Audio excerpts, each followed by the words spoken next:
All right, we are live for the Panther Lair podcast. Glad you could tune in. Glad you can make it another week. Join us for another week if you're here on Tuesday night on the live stream on youtube.com/PantherLairCom. We welcome you in. If you're listening to the podcast during the week, we appreciate that as well. It's good to catch up with everyone.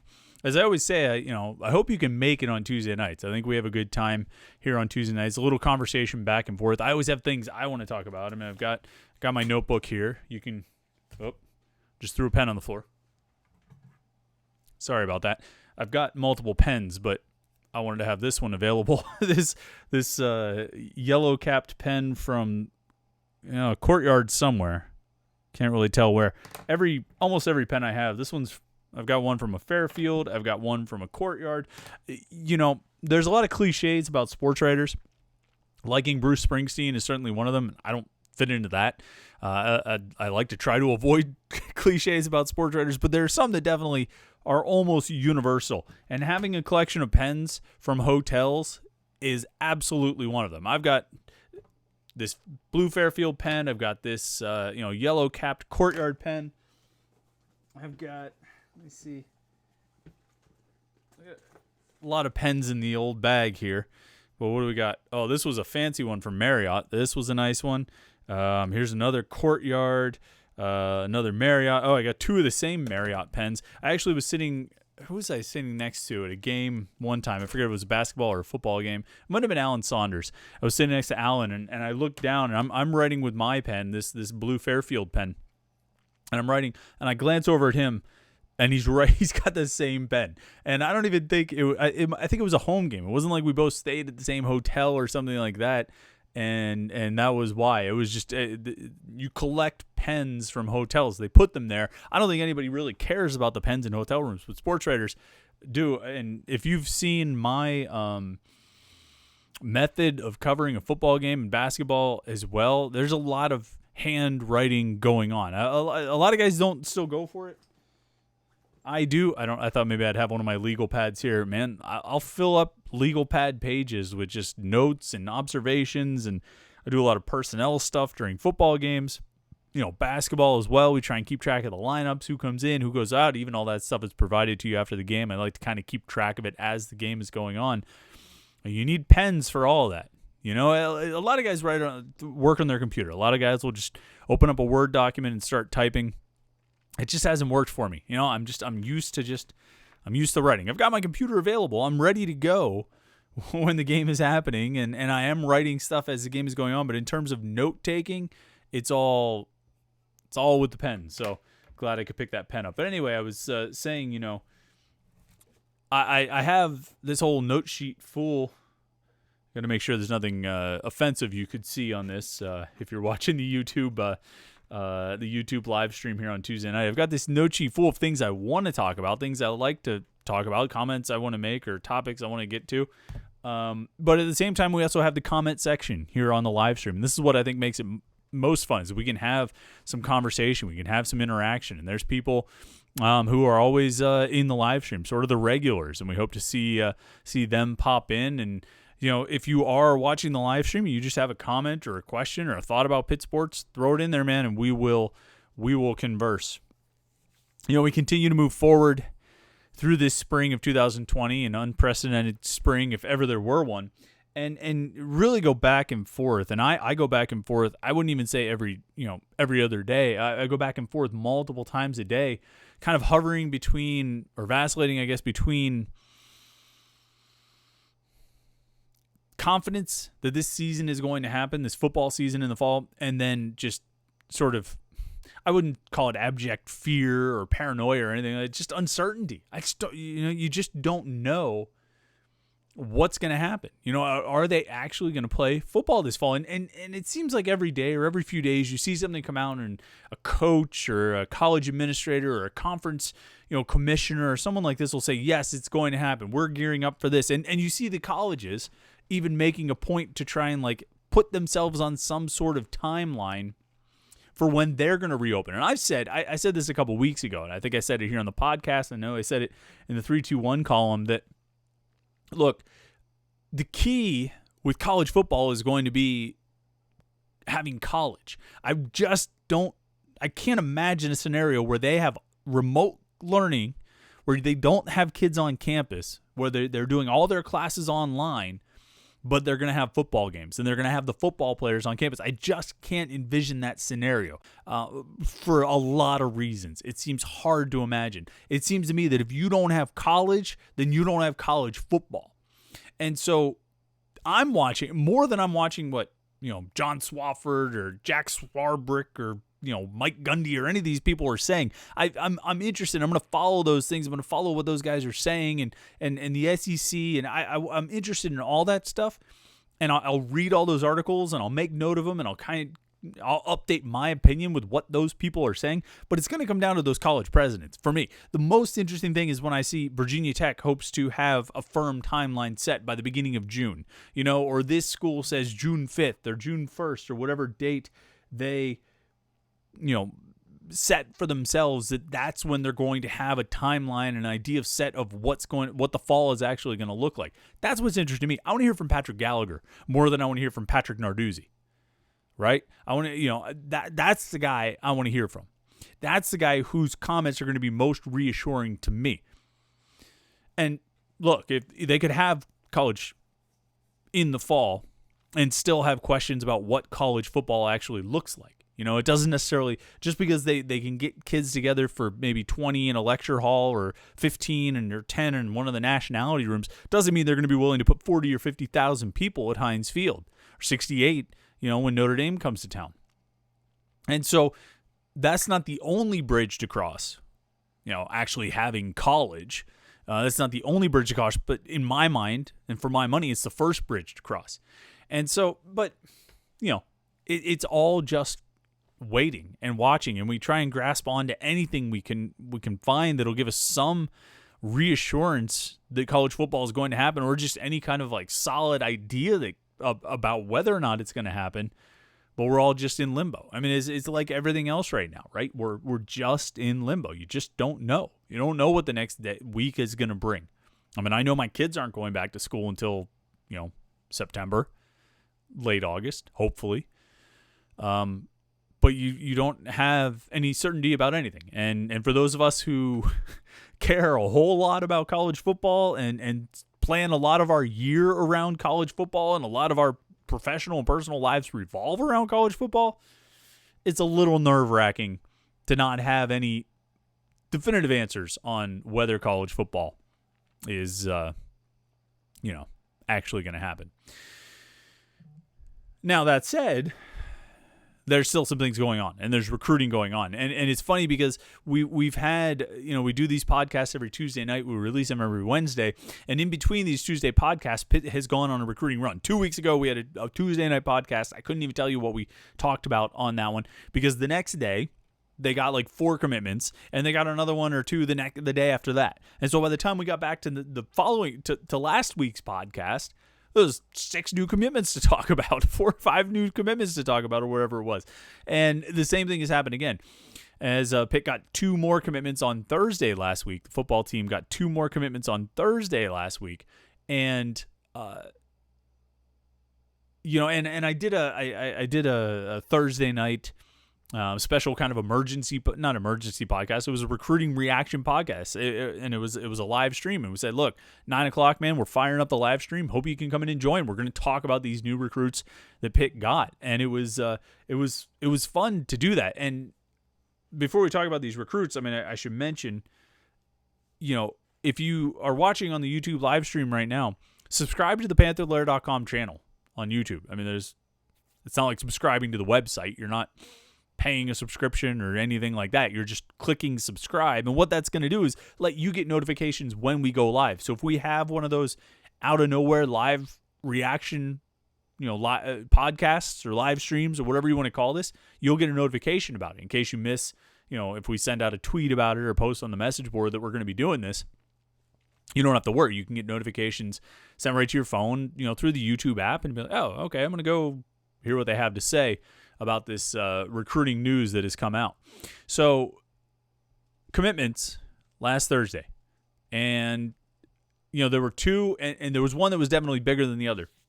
And that's not a size comment, although he is the tallest recruit in the class. He's a 6'6", 200-pound quarterback out of Austin, Texas. Nate Yarnell is Pitt's quarterback for the class of 2020. And, when they didn't sign a quarterback in last year's class, this was a welcome sight. And I thought it was going to take a while. I didn't think they were going to get a quarterback this spring.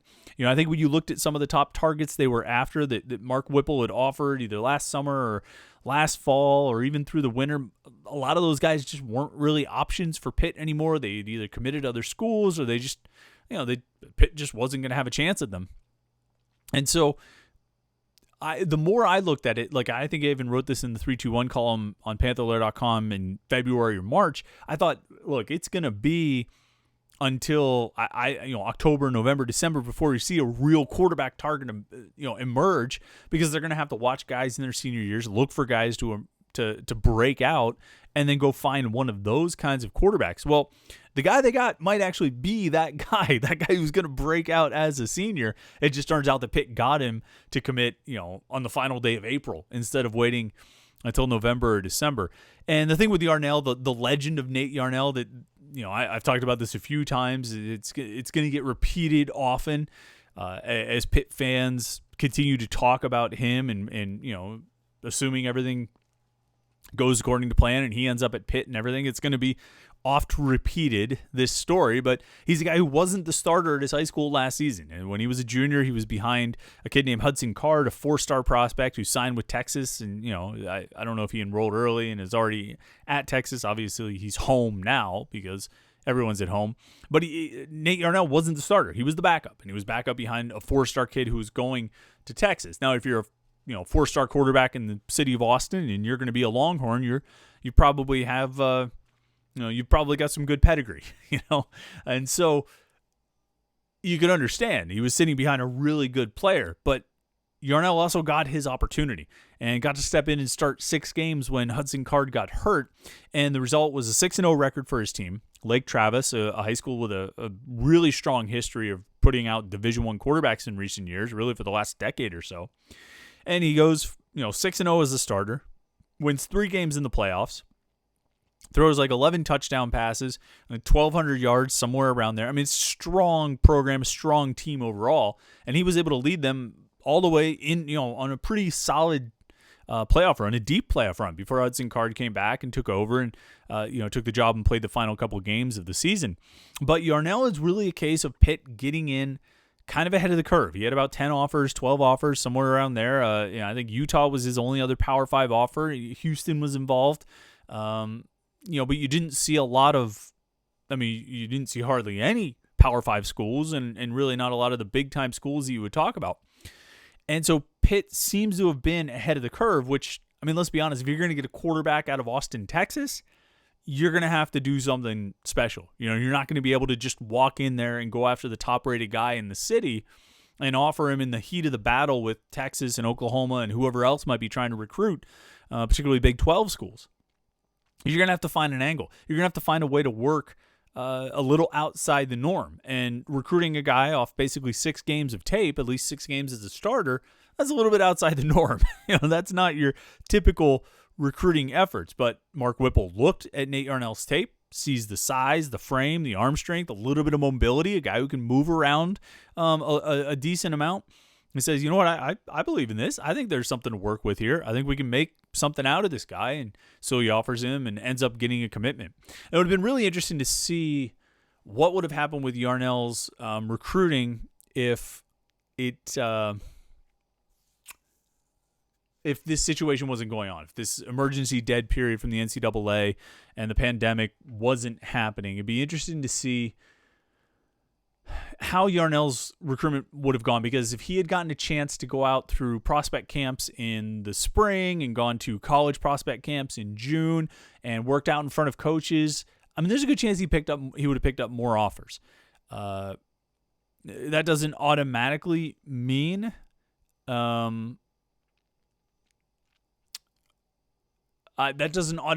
he would not have committed to Pitt. I think he liked Mark Whipple a lot. I think along with going to those June prospect camps, he would have gone to Pitt, not necessarily for a camp, but for an official visit. And so I think he would have had a really good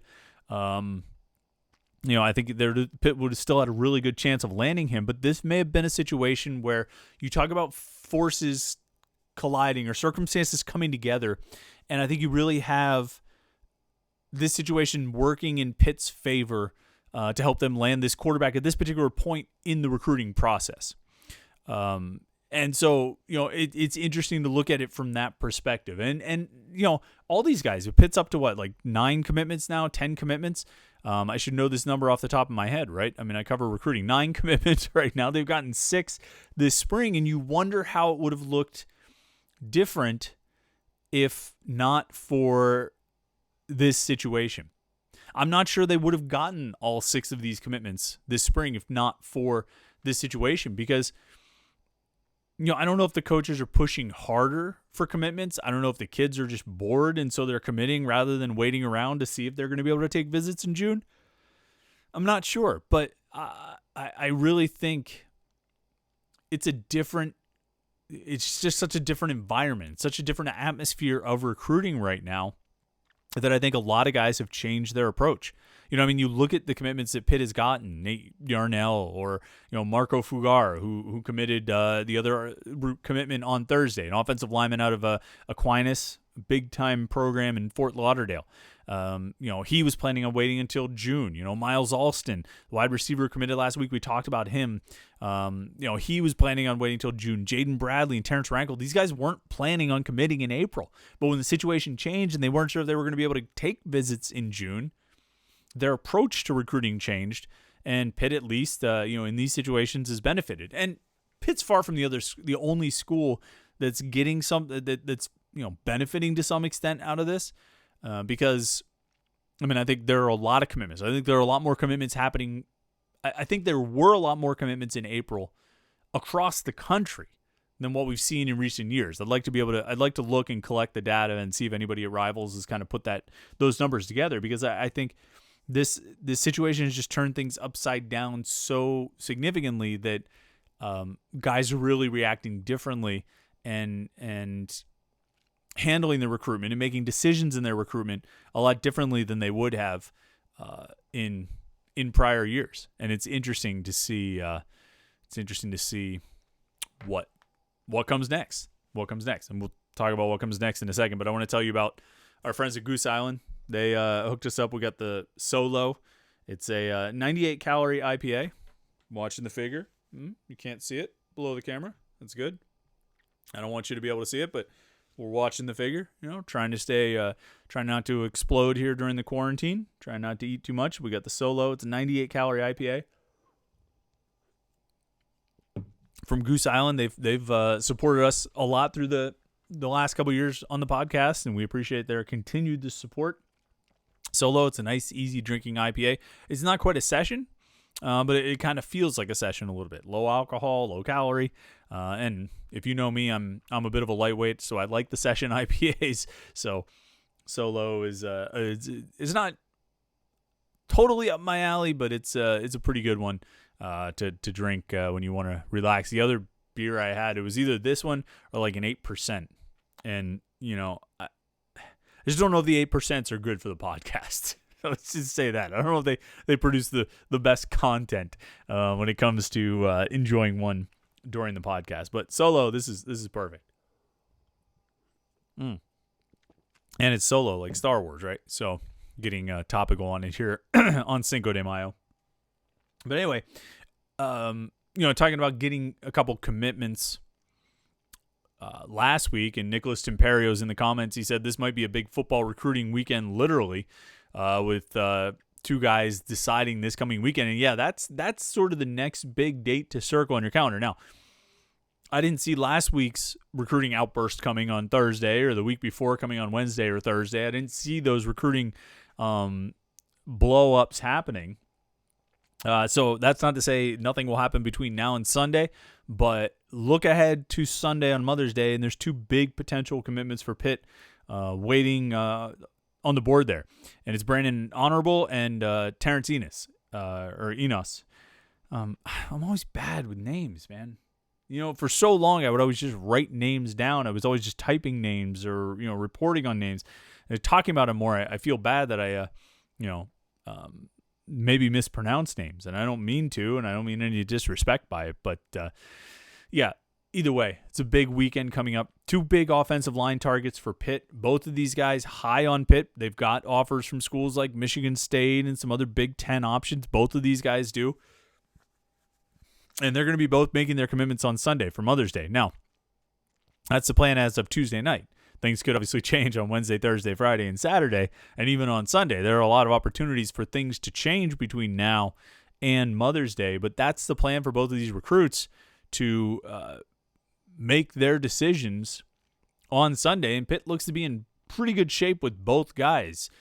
CD is on the comment section here on YouTube, says he hears Enos is leaning towards LSU, and you might be right about that.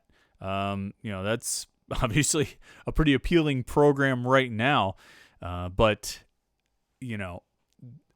I do think Pitt has made a lot of progress and is in pretty good shape with both of these guys. If they were to land both of these offensive linemen, and these are 2 pretty good tackles, if they were to land both of these offensive linemen, you'd be looking at a class with 4 offensive linemen, before mid-May, which is crazy because you look at the last 3 recruiting classes, Pitt only signed 2 offensive linemen in each of those 3. So obviously a little bit of a boost in the numbers there. And we've talked about offensive line recruiting a bit in the past and kind of where Pitt has been and why the numbers aren't what they probably should be. You go back to the 2018 class, you got Jake Cradle and Blake Sabovic. They signed Chase Brown, but he was a junior college player. And so not really fitting into what I'm looking at and talking about as far as building your depth long term. They really signed 2 high school guys, Cradle and Zabovic. 2019, they signed Matt Gonsalves and Liam Dick. And then this year, this 2020 class, the incoming freshmen, they signed Branson Taylor and Michael Statham. And, 2 a year is just not going to cut it. 2 every now and then can work, but 2 a year is just not good enough. You're just not going to have the numbers that you need on the offensive line where, you need 10 guys ready to play every year. And if you're only bringing in 2 in each class, you're not going to have the depth or the experience to support a full 2-deep. And quite frankly, you're relying on having no misses, if you just recruit 2 offensive linemen a year. Now, I don't think it was entirely Pitt's intention to sign 2 offensive linemen. They had guys they were in on each of those years. They tried to have more than 2 in those classes. And really, if you look at the 2019 recruiting class where it was Dick and Gonsalves, you also probably have to consider Jason Collier as part of that mix. He came in, he signed as a tight end, but I think before the end of training camp, he was moved to offensive line, and that's where he was this spring for those 3 practices before camp got canceled, before everything got canceled. So you could say another guy, being in there, you could say the class maybe had 3 instead of 2, and and I think there's probably a possibility that one of the defensive linemen in that class, maybe one of the defensive ends in that 2019 class, could move. And so, instead of getting 2 in each of 3 consecutive classes, 18, 19, and 20, maybe it's 2 in 18, 4 in 19, or 3 or 4 in 19, and then 2 in 20, which is not so bad. But again, if they get these 2 kids from Detroit, these 2 offensive linemen, Enos and Honorable, on Sunday, you're looking at 4 in the class. Now you're starting to correct those numbers. And I don't think they would necessarily stop. I've talked about this before. If you're talking about Pitt recruiting, info or insight that we put on this podcast, this is one thing I've talked about. This is going to be a big class for Pitt. Not just big in the sense of important, big in the sense of size. They're going to take a lot of guys. They're going to push toward that limit of 25 recruits in the class because they should have the scholarship space available with a pretty big senior class on this 2020 roster. And so when you've got a bigger class, you can load up at positions where you need numbers, like the offensive line, which is a huge one for Pitt this year. I think defensive back is another one where you could see 4 or 5 DBs in this class. Potentially even 6, although that's probably pushing it a little bit. I think 4 or 5 is realistic. With these bigger classes, you have an opportunity to fill up at positions where you need numbers. And the offensive line is certainly one of them. You just got to get more guys. And I think a big part of it is just the hit rate or the miss rate. Your offensive linemen are tough to project. It's tough to tell how a guy's body is going to adapt to a college strength and conditioning program and the weight he's going to put on. It's tough to tell I think you do more projection at offensive line than you do at any other position on the field. I think offensive line is the toughest position to project. I think whether you look at recruiting rankings or you look at college coaches and scholarships, I think you probably see more situations where the player doesn't perform to his high school projections on the offensive, either good or bad on the offensive line than you see at any other position. And that's totally anecdotal on my part, but I think that's one where it's really tough to project because, ideally you're signing offensive linemen and not expecting those guys to get on the field for 2 years, 3 years, not even 2, 3 years. You want to have, the redshirt sophomores and the juniors and the redshirt juniors being the guys who are stepping in to play for you, not freshmen and redshirt freshmen and sophomores. And so you're projecting not just for what are they going to do when they get to college, you're projecting what are they going to do, who are they going to be 3 years from now. And if you ask me when I was 17, who I was going to be 3 years later, hell if I know or knew. And I wasn't, trying to project how I would move physically with an extra 20 pounds of muscle on my body. If I could adapt to weighing 305 pounds instead of 265 or 275. So it's a tough position to project. And because of that, I think to some extent with offensive linemen, you need to just add numbers. You can't, what's the opposite of erring on the side of caution? You can't play tight with the numbers on the offensive line. You want to have a lot of those guys on your roster because some of them just aren't going to work. Some of them just aren't going to pan out. And so you need to be able to prepare for that, eventuality. You're going to have a percentage that bust. And if that's the case, you better have numbers to support it so that, when you have those busts, you can still keep rolling and keep riding. And a great case in point is when you look back at Pitt's recruiting in 2015 and 2016 on the offensive line. In 2015, they signed Tony Pilato and Alex Paulina. You played as many snaps on offense as Tony Pilato and Alex Paulina, and so did I. And that's not to insult those guys. I don't want to be mean about it. They never played. I think Pilato might have played some on special teams, but it didn't work out, for whatever reason. And it's not to be critical of those guys. It's just the reality. It just didn't work out. You get in the 16 class, I think they signed effectively 4 offensive linemen. Zach Williams never even got here. Justin Morgan was here for a little while and then transferred or got kicked off the team or something. Brandon Ford decided to hang it up after his redshirt junior year this past year and walked with the seniors on senior day. Bryce Hargrove is the only one who became a starter out of 2 classes. The 15 and the 16 class, he was the only one who became a starter out of those 2 classes. And you'll have that sometimes. You would prefer not to have only one starter from 2 classes, and I would contend that those issues with the 15 and 16 classes are a big, big, big source of the problems that Pitt had on the offensive line last year because you didn't have those upperclassmen leading the way. Jimmy Morrissey effectively came in with the 16 class, and he's become Pitt's best offensive lineman, and he came in as a walk-on. So, I guess you could count that. You could give the staff credit for him, for recruiting him, for evaluating him and seeing a potential there.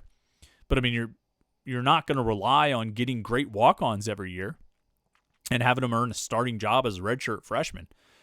That's less than ideal, as you might imagine. But, I think I could trace a lot of Pitt's issues on the offensive line last year back to those misses in the 15 and 16 classes. And then you could, of course, trace Pitt's issues on offense back to the issues on the offensive line. And you could trace Pitt's issues as a team back to the issues on the offense. So follow me along here, step by step by step by step by step. Those misses in the 15 and 16 season, or in the 15 and 16 recruiting classes, directly contributed to Pitt only winning 7 regular season games last year when they should have won 9, or more. It should have been a 10-win team after you get done with the bowl. But they didn't. And a big part of the reason they didn't is because their offense couldn't score enough. A big part of the reason their offense couldn't score enough is because their offensive line wasn't good enough. And a big part of the reason their offensive line wasn't good enough is because they didn't recruit well enough in the 2015 and 2016 classes.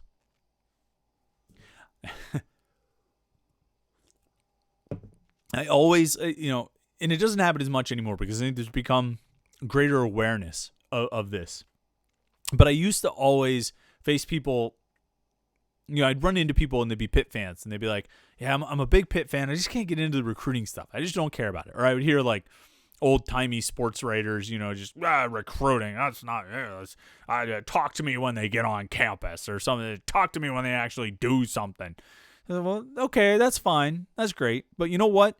You want to know why a team is who they are, or why they're playing the way they are, or why they're succeeding, or why they're failing, or why they're strong in some areas and why they're not in others. You want to know why the Miami game happened last year, the Boston College game happened last year, the UCF game happened last year. You want to know why Pitt beat Clemson in 2016. You want the answers to all those questions. You can tell me about all these different things you know or you think, but guess what?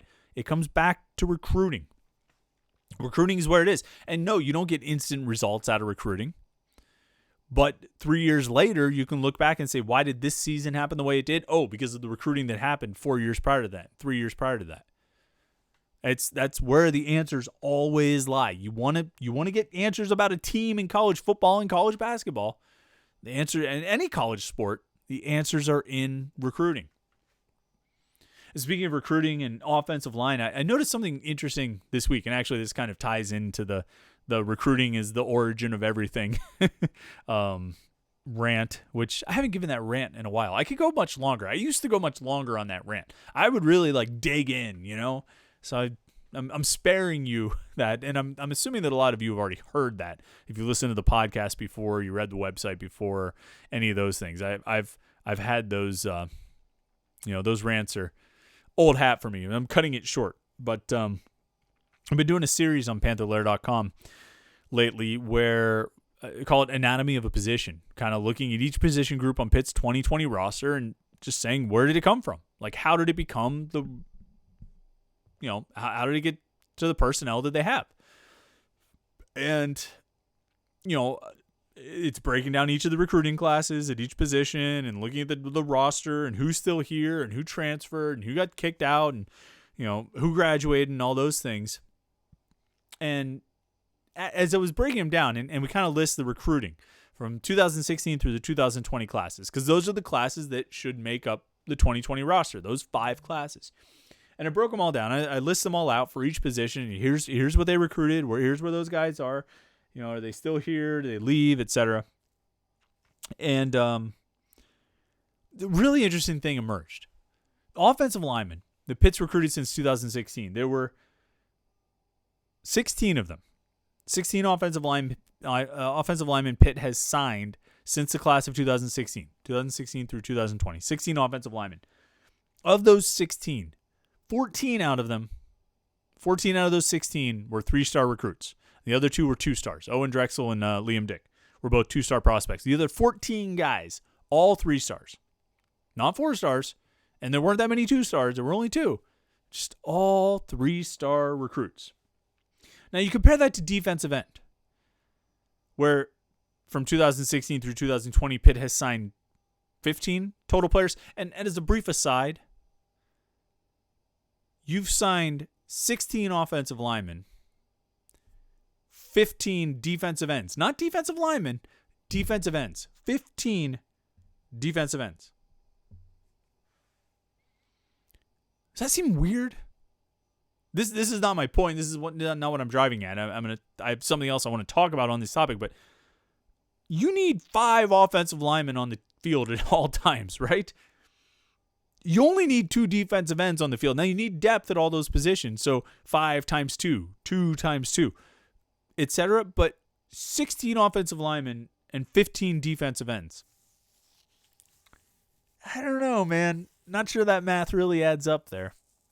Not sure that calculates the way, the way you would prefer it to add up. But I digress. So 16 offensive linemen, 14 of them were 3-star recruits. 15 defensive linemen. Out of those 15, 12 were 3-star recruits. There were 2-star recruits, some guys named Patrick Jones and Rashad Weaver. I don't know if you've even heard of them. It's not like they've played much. They haven't done anything. Jones and Weaver, who Patrick Weaver and Rashad Jones, who never heard of them. What?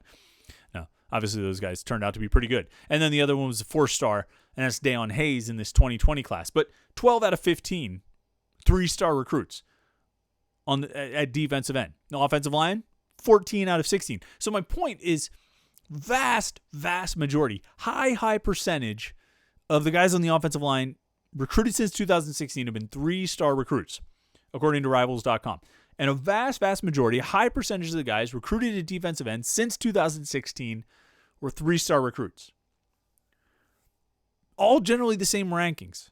So why is it, as we sit here in May of 2020 and we look ahead at the Pitt's roster for this coming season, the roster made up of these recruiting classes we're talking about, the roster made up of these 3-star prospects, why do we have such a strong opinion, a strong favorable opinion about the defensive ends, which, I mean, I've been on record as saying it's the strongest position on the team, and I don't get much pushback about that. By the way, I mean, even people on Pitt staff I talk to, I mean, they're like, pretty much. And I think Pitt fans largely acknowledge it. Between talent and depth and experience, the defensive ends are pretty unrivaled. So we speak very favorably about the defensive ends, and then we speak very far on the opposite end of the spectrum about the offensive line, even though, generally speaking, same star ranking of the recruits. How did these two paths diverge so much? And I don't entirely have an answer for that. You know, I mean, maybe you want to say, well, there's better evaluation at defensive end, and possibly. But, I mean, you know, you're talking about two different coaches coaching the defensive line over the past 5 years, and you're talking about two different coaches coaching the offensive line over the past 5 years. So I don't know if I'm going to sit here and say, well, they've just had two great talent evaluators at defensive end and two bad talent evaluators at offensive line. I guess you could talk about the coaching that those players have received, and maybe there's something to be said for that. Charlie Partridge, I think, is one of the best in the business. He's very good at his job. I think there are a lot of schools that would like to have him on their staffs. And so he definitely gets a lot of credit for what Patrick Jones and Rashad Weaver and Deslin Alexandra and Habakkuk Baldonado and John Morgan and all these guys have become, and where their trajectories seem to be pointing. Dave Borbely has been here for a couple years now, and he's got some things to prove. In 2020, his group needs to show considerable improvement, and so that's going to fall on him. But I don't know if that's entirely it either. I really think a big part of the difference and a big part of why there's such a gap between the DNs and the offensive line when we're talking about guys who are largely ranked the same, rated the same, is it comes back to that 2016 class. You know, if Pitt's 2016 offensive line class, if those guys, sorry, I just had like a flashing light on my streaming software here. I didn't know what that was. I got just two more quality starters in that class instead of only one. If there were three quality starters instead of only one, let me see. Looks like we're having trouble again. I apologize if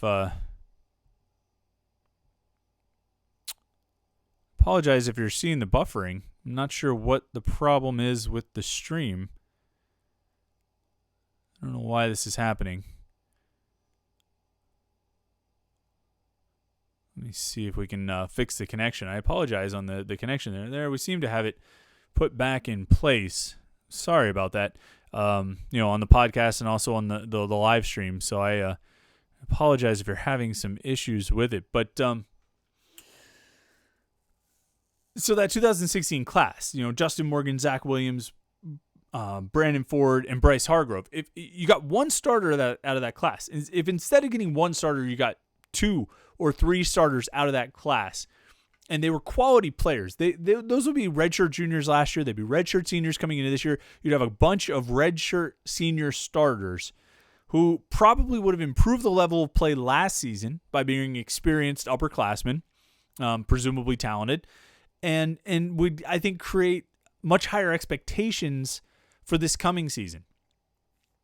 Now, conversely, at defensive end, you look at your 2016 class of defensive ends, and you had Rashad Weaver and Patrick Jones and Zach Gilbert. And Zach Gilbert had a medical issue and was medically exempt, the summer before his freshman year, and he's trying to make another go of it. And best wishes to him, of course. But you got Weaver and Jones out of that class, and that sets all kinds of expectations and set it gets the it's created a really high bar for the defensive ends because those guys have played really well in their careers. But it's not just the 16 class. I think the 16 class is the biggest difference between those two positions, offensive line and defensive end. It's not just the 16 class. Obviously, you got Deslin Alexander out of the 17 class who's looked very good, and then those young underclassmen who've shown promise. But it's a different position, of course, defensive end versus offensive line. The defensive ends, you can rotate Habakkuk Baldonado in. You can rotate John Morgan in. This year you can potentially rotate a guy like Bam Brima in and get him some snaps, and he can show some of the promise that he has, but he's not going to be counted on to be a full-time every game starter like the offensive linemen are. So, you saw last year you got Carter Warren on the field and Gabe Hoy on the field and Carson Van Lin in a reserve role out there. And you got Jake Cradle working out there, and those guys got their first taste of action, but they were in the spotlight right from the jump. You would expect them all to be better this year. That remains to be seen, of course. But it's interesting to me how you had a lot of 3-star guys in, at both positions in those, over the last 5 classes, and you got really different results. So, I don't know. This class coming together here for Pitt, this 2021 class, again, a lot of 3-star guys. You got a couple 2-stars, Trevion Stevenson, the defensive end from Virginia, and Marco Fugar, who committed last Thursday from Florida, as a 2-star. And then you have the 4-star, Nikai Johnson, defensive end from West Mifflin. So, but then the rest, the other 1, 2, 3, 4, 5, 6 guys are all 3-star prospects. And 3-stars, 3-stars are the middle ground. 4 and 5 stars, you've got that higher potential for a hit rate. 2 stars, you're probably leaning more likely toward miss rate. But 3 stars, I don't know if it's really a 50-50 proposition, but it kind of feels like it could go either way based on a variety of factors. The coaching, the development, how the young man adapts to college and how he, adapts to the college life and the college game. And the strength and conditioning and all those things, those are all factors that will greatly affect it and decide whether that 3-star prospect becomes a really good player and has a lot of success, or kind of fades into the background and ends up transferring or just doesn't contribute much over the course of his career. And we've seen both of those things at Pitt. And as much as we go back and forth on debates about star rankings and whether stars matter, look. First of all, it just looks better aesthetically if you have a class full of 4 stars and 5-star prospects. That looks better. I don't think you can deny that. That's simple truth. And I think you can also see that there's a pretty clear correlation between higher ranked prospects and guys who pan out in college, who have good college careers. Now, that's not to say that every 4 and 5 star is a guaranteed hit. And it's not to say that every 3 and 2 star are, not going to make it. We've certainly seen plenty of those, success stories from the lower ranked guys at Pitt in particular. Although, as a quick point, neither Dion Lewis nor Aaron Donald was a 2-star prospect, lest you get confused by the legend. We talk about Pitt legends. That's one of them. That is one of the more classic ones, is that Dion Lewis and Aaron Donald were 2-star prospects. They weren't 2-star prospects. Those guys were 3 stars. Greg Romeus was a 2-star prospect. You want to talk about 2 stars who outlived their billing. Greg Romeus is a 2-star prospect. Now, Pitt certainly has to I mean, they need to get more of those higher ranked players. I don't think there's any denying that at all. I think people recognize that, and Pitt coaches realize that. But the recruiting is what it is right now. They've got one 4-star prospect on board in Nakai Johnson. They're running some other guys. Elliot Donald, certainly the defensive end who happens to share a last name and a family bloodline with the aforementioned Aaron Donald. He's at Central Catholic, and he's Pitt's in good shape with him. That would be another 4-star land if Pitt could get him on the commitment board. But chances are this class is going to be another large collection of 3 stars for the most part, and you have to. I think if you're a Pitt fan and you're looking at the recruiting, you just hope that the coaches have evaluated them properly and they can develop them properly. And there's some examples of that happening with this staff, and then there's some examples of it not happening with this staff.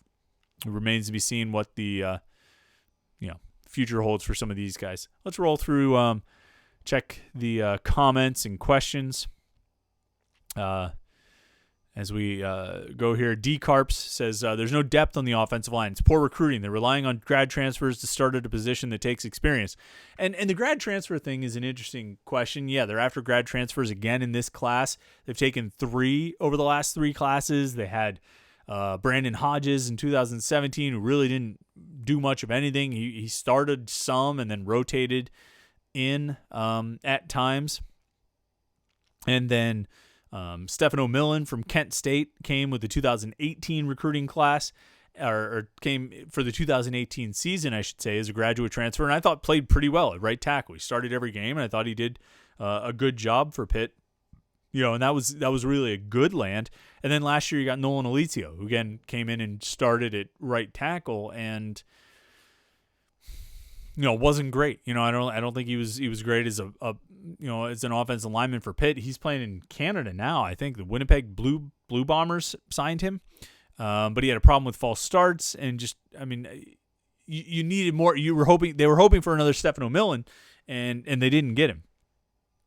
I guess Millen started at left tackle. Come to think of it, I said he started at right tackle. He started at left tackle. Alizio was at right tackle, and so have they had to rely on grad transfers? Yeah, I think at different points they've gotten a grad transfer because they needed a grad transfer on the offensive line. But there's also, which is to some extent an indictment of their recruiting and development, but there's also something to be said for the fact that I think any school in the country, almost any school in the country, barring some with very exceptional situations, any school in the country is going to take an experienced offensive lineman. It's kind of like I said before about how difficult offensive linemen are to evaluate and how tough it is to project offensive linemen. Getting a guy who's got 3 years of starting experience or 2 years of starting experience going into their redshirt senior season and being able to pull them in for a 1-year, risk-free scholarship, where you put them on scholarship for a year and then they're done. They can come in. They've got experience. They've played a lot. You know who they are. You know what they're getting. You know what they can do. You're not worried about projecting this or that. There's a lot of value in that. And you even see. Ohio State takes graduate transfer offensive lineman. They had a guy get drafted. Whenever the draft was a week ago or whatever it was a guy Pitt was trying to get, a guy from Rutgers. That's a graduate transfer offensive lineman. They weren't able to land him. But they were trying, and Ohio State has, sorry,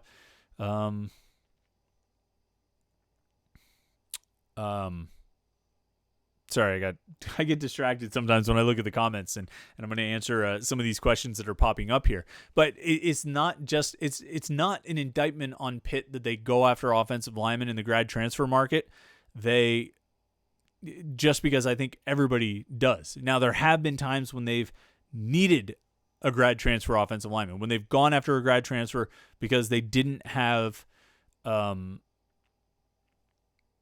any other options, which was last year, I think, to some extent, and the year before.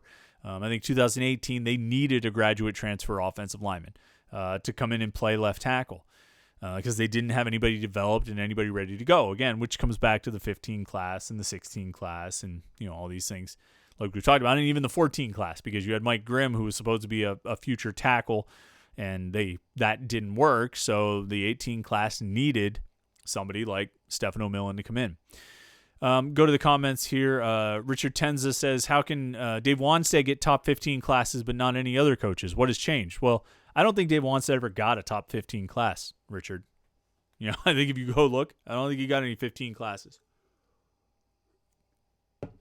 He might have had one in the top 20, maybe. He might have gotten in the top 25 once or twice. Dave Wanstead's recruiting was good, but not great. Not as great as it gets made out to be, particularly in the WPIAL. He did not get everybody in the WPIAL the way people often make it sound that he always got people on the WPIAL. Guys got away every year. You can look at every recruiting class when Dave Wanstead was at Pitt, and guys got away, even when the momentum was as high as it ever was, which was his first year when he was blessed to not have had to be coaching a game yet. Prior to that Notre Dame game in 2005, when they were getting Doran Dickerson and Nate Byam and Jason Pinkston and Justin Hargrove and all these guys, and momentum was as high as it could possibly be, they still didn't get Darren Walls that year. You know, and you can find guys in every class in the WPIAL that they did not get. He never really made the inroads that he hoped to make in Eastern PA. They got some guys here and there, but they didn't get what they hoped they could get out of Eastern PA. And so, I mean, I think Dave Wanstead's recruiting gets trumped up a little bit. I think he was good, and I think he had a really good recruiting staff. And when they had, I feel like I might have talked about this on the podcast last week. I forget.